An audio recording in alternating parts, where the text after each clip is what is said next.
us do this example that has, you want to find the derivative of fx equals to 1 over x plus 4, right? So again, to find out the solution of this, so solution, you can do limit delta x tends to 0 or limit h tends to 0, whatever you like is fine, okay? So you can write f prime of x equals to limit, I like h tends to 0. The definition is x plus h minus fx over h, right? Instead of h, you can write delta x. It's just a notation. So what is f of x plus h? That is 1 over x plus h plus 4, right? Because if see, this is f of x. If you want to find f of x plus h, you replace x by x plus h. So minus 1 over x plus 4 divided by 4. But don't forget the limit there, okay? Don't forget the limit. There is still limit h tends to 0. Don't forget that. So it is limit h tends to 0. So how can you combine the two fractions on the top? Okay, so the idea is you multiply those denominators, okay, and then you do the cross multiplication, right? So what I want to do here is limit h tends to 0, or you can make the same denominator. So you have to multiply this by x plus 4 divided by x plus 4. This is x plus h plus 4 divided by x plus h plus 4. You can do that too. So let me combine those two, x plus 4, x plus h plus 4, and then whole divide. So this is also h, not 4. That must be h as well. Okay, and then so I write the product of the denominator of the fraction in the numerator, and then what you do is you multiply this with that, multiply this with that. So you can write 1 times x plus 4 is x plus 4 minus 1 times x plus h plus 4. You write that way, right? So there is a fraction of fractions. There is 1 in the denominator. So what I'm going to do next is I will write only in terms of one single fraction.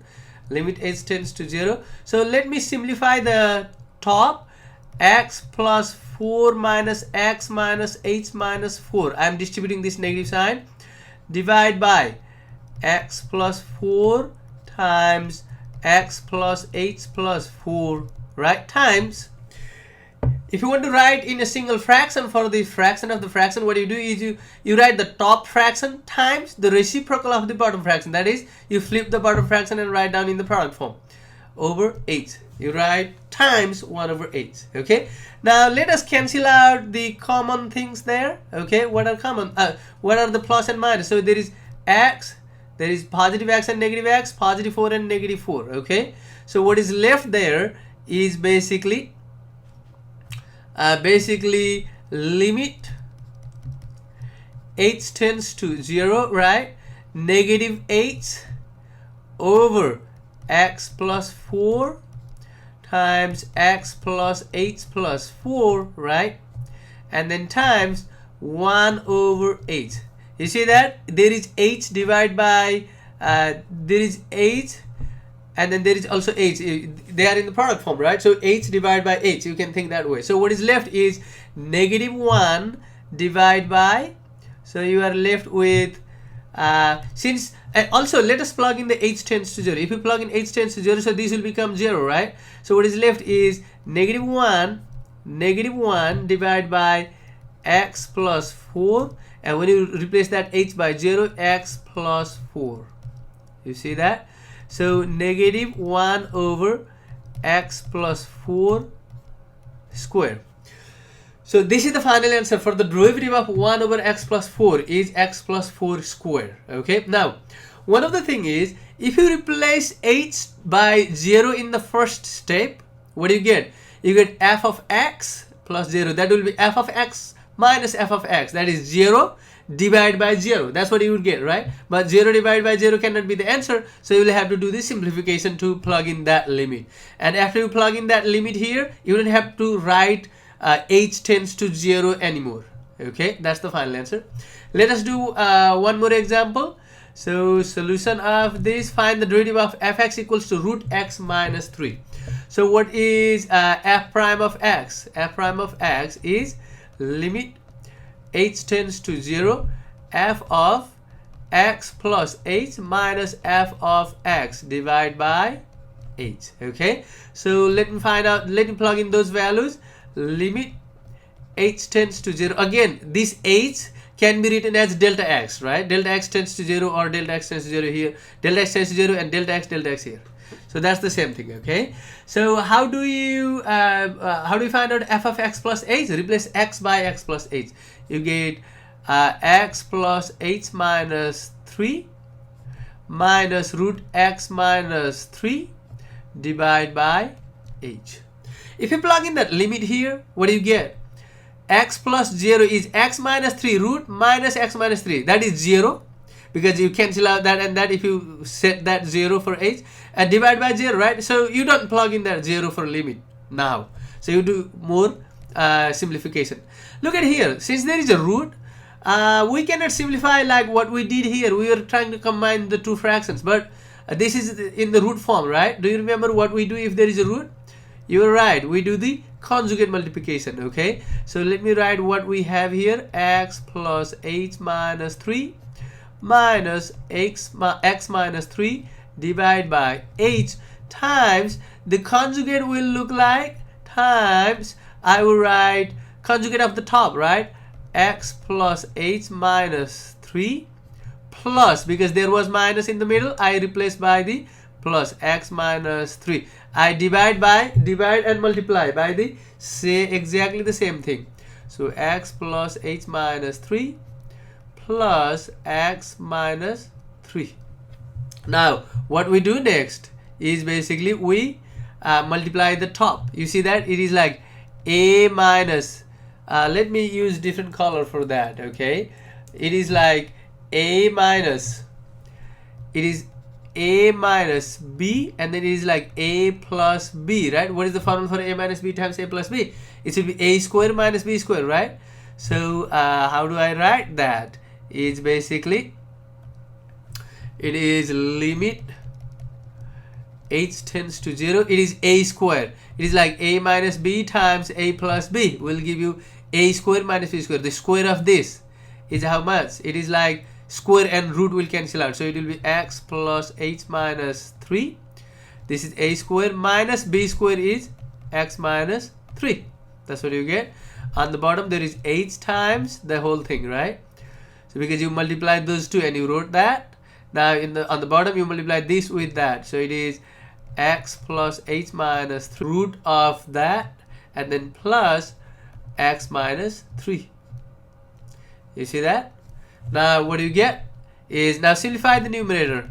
Limit h tends to 0, x plus h minus 3 minus x plus 3, right? Because you distribute that negative sign to both of those, and divide by h, and then root under x plus h minus 3, and then plus root under x minus 3.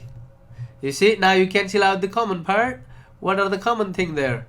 As not the common, the plus and minus. There is negative 3 and positive 3. There is negative x and positive x. And what is left there then? So what is left there is basically limit h tends to 0, positive h over h, and then root x plus h minus 3, and then plus root x minus 3. And close that. Okay, now again you divide h by h, that is just one left, right? So what is the, now also plug in that h tends to 0. After you cancel out, you can plug in. Before you cancel out, if you plug in, you'll get 0 over 0, but after you cancel out h, then you plug in that 0 here, right? So what is left will be 1 divided by root under x plus h plus root under x, x minus 3, not x plus h, x minus 3, right? So it is root under x minus 3, and then plus root under x minus 3, right? So how many x minus 3 are there in the bottom? There are 2, right? So 1 over 2 root under x minus 3. Again, you don't have to write limit anymore because there is no more x. You plugged in x, there is no more h. You plugged in h equals to 0 here already, so there is no more h, so you don't need to write the limit. Okay, so that is the final answer. So another example here is, which of the following is the possible graph of derivative of fx? You want to find out that, okay? Which of these are the possible graph for the derivative of f of x? So what do you think? What do you think the possible graph? So this is the function fx. Is this the f prime graph of f prime? Is this the graph of f prime? Is this the graph of f prime? Is this the graph of f prime? Okay, we will see all these figures, okay, for possibility. Okay, let us observe the given question first. Here the function is decreasing left of 2. So f is decreasing in the for x less than 2, and f is increasing, right, for x greater than 2, and f is neither increasing nor decreasing at x equals to 2. This is at x equals 2, it is neither increasing nor decreasing, right? So at x equals to 2, none, right, is none is neither decreasing nor increasing, right, at x equals to 2. Okay, now when f is decreasing, then the slope must be negative, right? So what do we need? The slope must be negative here, meaning f prime is the slope, right? Must be negative here. And when f is increasing, the slope must be positive. Slope is given by f prime, right? So f prime must be positive here. And when f is neither decreasing nor increasing, then f prime must be 0, because slope is 0 at that time. Okay, now let us look at which of these figure have that. On this figure A, the slope, this f prime is the graph of the slope. F prime is the derivative or the slope, and this is the graph of f prime, meaning this is the graph of the slope. You see that? So on the left of 2, f prime is negative, okay, and on the right of the 2, f prime is positive here. Okay, look at this. On the left of 2, it is decreasing, okay, on the right of 2, it is increasing because the slope is positive there, and at 2 it is 0. It looks like this is one correct answer. How about B? On the left of 2, f prime is positive, slope is positive because it is above x-axis, right? Above x-axis means slope is positive on the left, and on the right it is negative. It's just opposite of that here. So here the slope is negative everywhere and 0 at 2, because the graph is below, means it is negative, right? The slope is, the function is negative, f prime is negative there, meaning the slope is negative everywhere. At 2 it is 0, everywhere else it is negative. But that is not true, because it must be negative only on the left side, but positive, it should be positive on the right side. Why did I say positive and negative? Because look at this function. Left of 2, the graph is below, meaning it is negative. Right of 2, the graph is above, meaning it is positive. That's what I'm saying for every figure, okay? On the left of 2, graph is below, it is negative. On the right of 2, it is negative as well. But that is not true for the slope here. And for the D, for the left of 2, it is positive. For the right of 2, it is positive. At 2, it is 0. So is it the right figure? No. Why? Because it says on the left of 2 it must be negative, on the right of 2 it must be positive, but it is non-negative everywhere, right? It is non-positive everywhere, so they are not the right. So only this is the right figure for the derivative. Okay guys, so let us see one more example where we will see the function does not have the derivative. Before I give you another example, let me give you alternative definition of the derivative at a point, derivative of a function at a point, okay? If y equals to f of x be a function, then the derivative of this function at a point x equals to c, okay? X equals to c, we denote by f prime of c, right? It is given by limit x tends to c, fx minus fc over x minus c. Okay, so limit x tends to c, fx minus fc over x minus c. All right, so let us do this example really quickly, just to give you how to find out the derivative at a point using this definition. So let me find out f prime of 2. Okay, so solution is f prime of 2 is, the formula is limit x tends to 2, right? Because c is like a 2 here. F of x minus f of 2 divided by x minus 2, right? So how much is that? Limit x tends to 2. What is fx? Fx is x square, right? Because see, this is x square minus what is f2? It is 4, right? Because replace x by 2 over x minus 2. You see that? So how much would that be? Limit x tends to 2. If you plug in that limit directly here, you will get 4 minus 4 over 2 minus 2, that is 0 over 0. So you need to simplify. So if you simplify the top, you will get x minus 2, x plus 2 divided by x minus 2 there, right? So you see that? Now you can cancel out those. You cancel x minus 2 and x minus 2. What is left is x plus 2, right? So now plug in the limit after you cancel out. If you plug in the limit, what do you get? You get basically replace x by 2. So 2 plus 2, that is 4. So I could find out that limit. It is not, I would not say it is different from the previous. This formula is different from the previous formula. It is just some substitution we made. But this may be a little bit easier than the previous formula, okay? To find out the derivative of a function at a point. Alright, let us do this example. Find f prime of 1 for fx equals to 1 over x minus 1. So what is the formula again? So the formula is f prime of 1 is equals to limit x tends to 1, okay? And f of x minus f of 1. It is like x tends to c, fx minus fc over x minus 1, right? Now let us do that. So what do you get? You get basically fx is 1 over x minus 1 minus, what is f1? F of 1 will be 1 over 1 minus 1 over x minus 1. Look at this. This is not good, right? Because look at this one.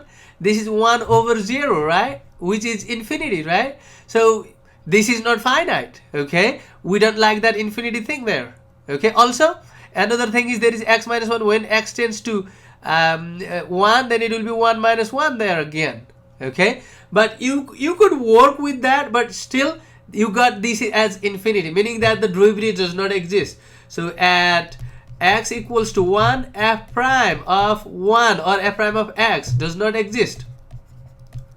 Why this does not exist? What may be the reason? Let us look at the graph.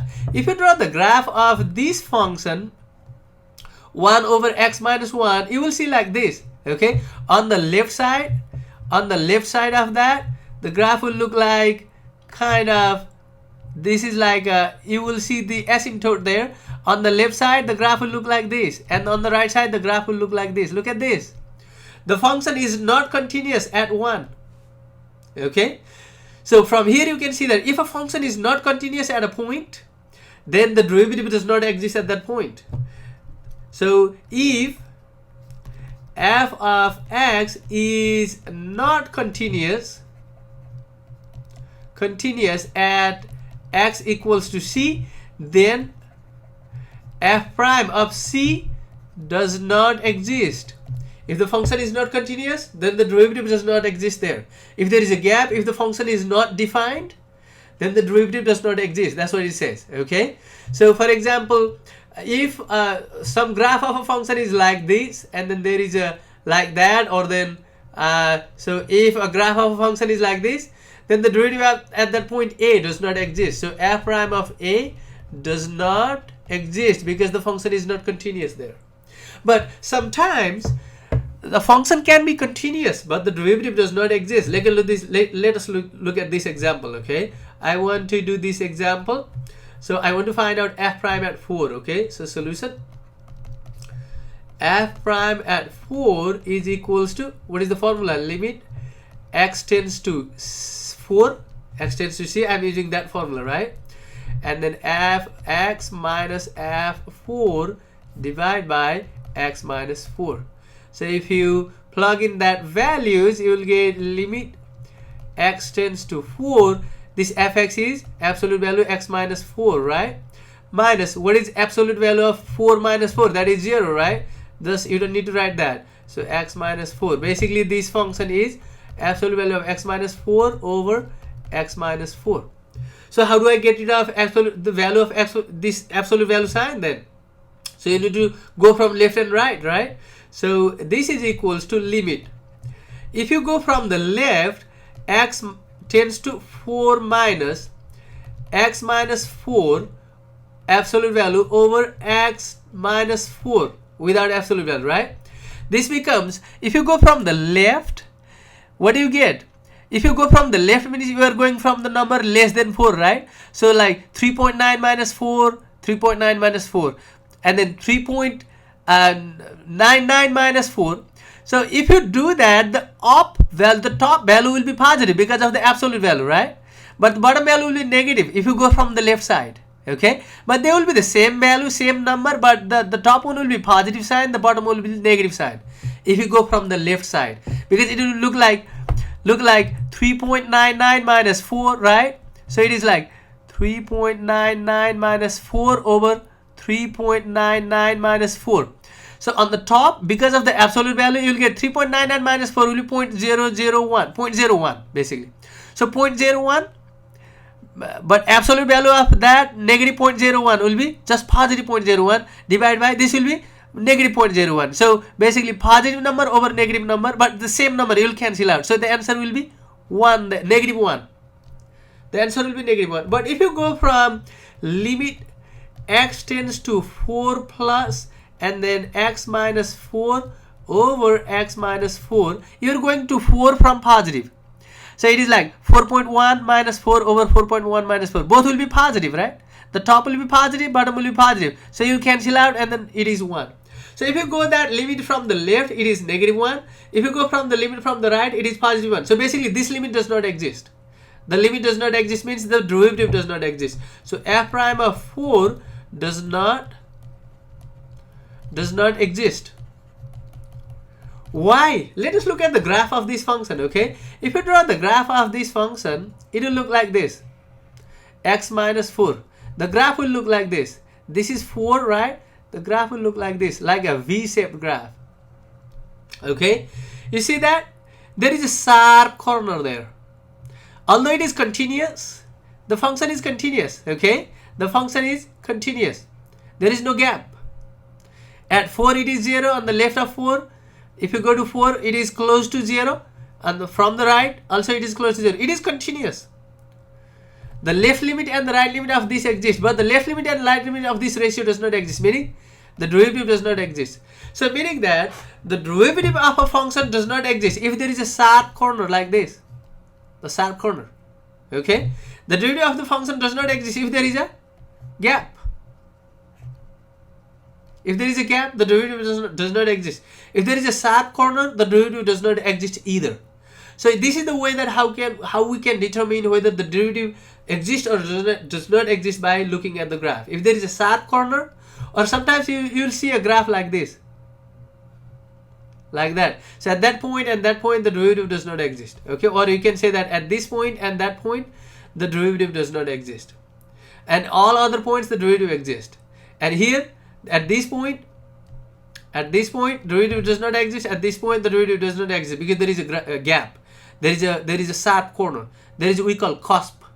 There is a cusp.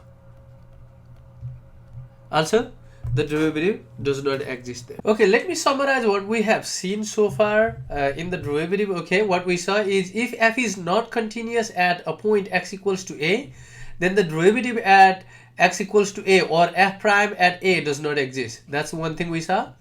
And if f is continuous but have sharp corner at x equals to a, then the derivative does not exist. So continuity is needed, but it should not have a sharp corner, okay, to have a derivative. All right. So if f prime of a is the slope of y equals to fx at x equals to a, so not if though, f prime of a is the slope of y equals to fx at x equals to slope of tangent, okay, slope of tangent of y equals to fx at x equals to a, because see this is y equals to fx, that blue curve, and then at x equals to a there is a tangent line I draw, that's the purple tangent line, okay. The slope of this tangent line is basically given by the derivative of that function at a point a. And also we saw that if fx equals to x to the n, then f prime of x equals to n times x to the n minus 1. And the last but not the least is, so the if f prime of a exists, then f of x is continuous. continuous at x equals to a, but not conversely. Not conversely. Okay, what does that mean? That means that we saw that if a function is continuous at a point a but has a sharp corner, then the derivative does not exist at that point. But if the derivative exists though at a point, then the function is continuous by default. Okay, if the derivative exists, then the function is continuous. But if a function is continuous, that may not imply that the derivative exists because of the case of the sharp corner or the cusp, like that case. Okay, let me do very last example of this section. What it says is find the equation of tangent line to fx equals to 2x squared. So there is a curve that is fx equals to x squared, and that curve, the tangent line is parallel to this. Okay, so the tangent line is parallel to this curve. Okay, so since the tangent line to this curve and this line are parallel, then the slope of the tangent line of this and the slope of this are equal to each other, right? So we will write the slope. But what is the slope of this curve? The slope of this curve is basically the derivative, right? How do I find the derivative? Let's find out the derivative first. So f prime of x equals to, you see that limit h tends to 0, f of x plus h minus f of x over h, right? Let me simplify that. It is 2x plus h squared minus 2x squared over h. Okay, so let me do that. Equals to limit h tends to 0, right? What is 2x plus h squared? It is 2, and then x plus h times x plus h minus x squared, 2x squared, by the way, 2x squared divided by h, right? Let us simplify that. Let's FOIL that. It is 2 times x squared plus 2x h plus h squared. After FOILing, I get that, minus 2x squared divided by h, right? So this is limit h tends to 0. You distribute that to 2x squared plus 4x h plus 2h squared minus 2x squared divided by h, right? So you see that there are something you can cancel out, negative 2x squared and positive 2x squared. So what is left is 4xh plus 2h squared. Now I want to factor that out. So how do I do that is, so you can write 2h out and then x plus, you can write h, right? If you take 2h out, oh, by the way, 2x plus h, because if you take 2h out, because 4 is 2 times 2, right? 2 and h out, so 2 and x left and plus h left there, divided by h. Now if I cancel that h and h, what do I get? If I cancel those h and h, then I will get limit h tends to 0, and let's plug in that 0. So you can write 2x plus h, right? If you plug in h tends to 0, you will get 4x. So the derivative of 2x squared is 4x. Now since the tangent, this is the slope of the tangent, right? Equals to, this is the slope of tangent. Since this tangent line is parallel to this line, then the slope of this line and the slope of the tangent are equal. That is, so slope of curve equals to slope of line, right? So slope of the curve is the derivative, right? So the derivative, so it is the derivative, that is 4x equals to, what is the slope of this? You need to solve for y, right? If you add y on both sides, you'll get y equals to 2x plus 3, right? 2x plus 3. So the slope here is 2, right? Slope is 2. So what is x? X is 2 over 4. That is 0.5. That is the x. Okay. Now we need to find out the equation of the tangent line. So when x is 0.5, what will be y for this curve? Or what is the y for this curve? So y will be 2 times 0.5 square. How much is that? 2 times 0.5 times 0.5 will be 0.25, right? So 2 times 0.25, that is 0.5 again. So x is 0.5 and then y is 0.5 and y is 0.5 as well. So you want to find out the equation of the tangent line. So how do I find the equation of the tangent line? Let me do that. So it will be y minus y1 equals to m x minus x1. That is the equation of the line or tangent line, whatever.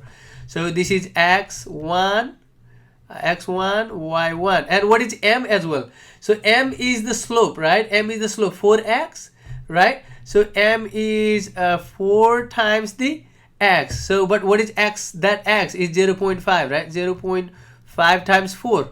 So 4 times 0.5, that is 2. So m is 2. So you can write y minus 0.5 equals to 2 times x minus 0.5. Now simplify. Y minus 0.5 equals to 2 times x is 2x, and then minus 2 times 0.5 is 1, right? Now you add 0.5 from both sides. So what do you get? You get the final answer is y, add 0.5, add 0.5. What do you get? Y equals to 2x minus 0.5. So that is the final answer for this problem.